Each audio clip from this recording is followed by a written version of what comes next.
Tim Mahoney is back tonight. We love having you in to talk about hot topics that are happening throughout the world, throughout the country. Tonight, we're talking about the writer's strike. Yes, and Drew Barrymore and Jay Hud. So, Yeah.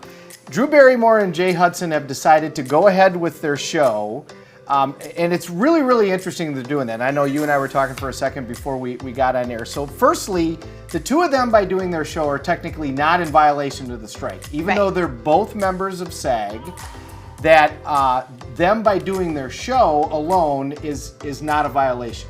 But what's interesting is they are both members of SAG. I mean, Jay Hudson has won an Academy Award. Drew Barrymore was a member of SAG when she was like 7. We were talking about during E.T. Yeah. So why they would do the show anyway is kind of an interesting question. However, once they do the show, anybody that writes anything for the show is going to be in violation of the strike, and they are going to be picketed when they're doing the show. Yeah. So Drew Barrymore is already, I just saw an article this morning, I think it was out of the New York Times, saying that Drew Barrymore was supposed to host an award show for a book something. Okay. And she's already been removed from that.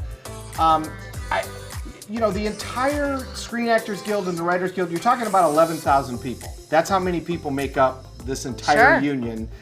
You know, that's about how many people were employed by Honeywell in Freeport at one given time. So you're not talking about a huge number of people. They're going to remember this. Right. It's not going to just, we're going to forget in 2 months that they did this. Right. And if you look at the content that's being created right now, that's being done for the various networks, what they're doing is they've gone to YouTube and to Instagram, and they've found influencers who are not part of the entertainment industry, and they've asked them to produce content. So Grant Cardone is one of these guys. He's doing a show for one of the networks regarding great American speakers, the Great American Speak Off or something like that it's called.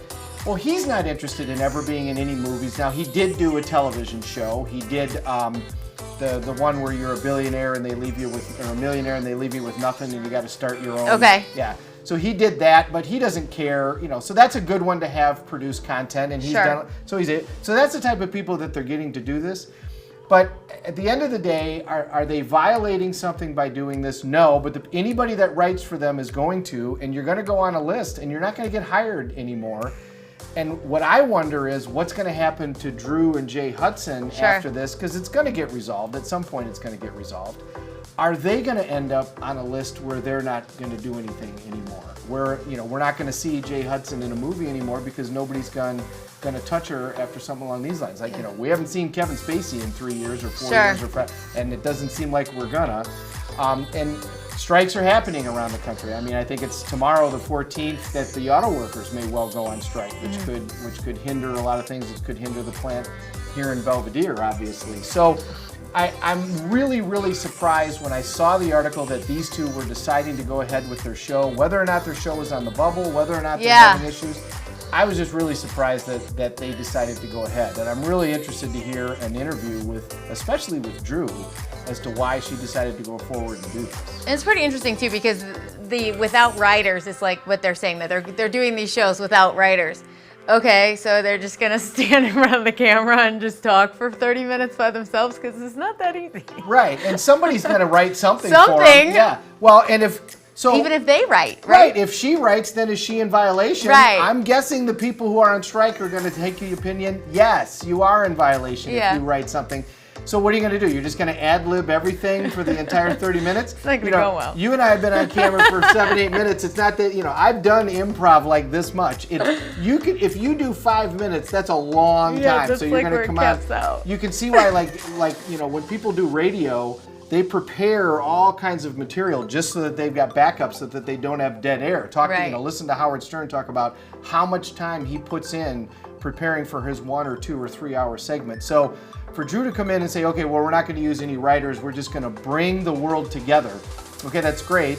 But if you're going to talk for a half an hour, you're going to have to write some things down and try to figure some things out, and then she's technically going to be in violation. I think it's kind of too bad that she's doing it, and to not honor the strike. I'm curious to see how this unfolds, and I think it's that part of it, you know, with Drew and Jennifer, we'll probably find out probably before the strike's over what's going on with them and how people feel about it. I guess we will. I think we will. All right, thanks so much for coming in. Coming up next, we're off to Massback Ridge Winery, and then it's game day with our friends from Ramp. We'll be right back.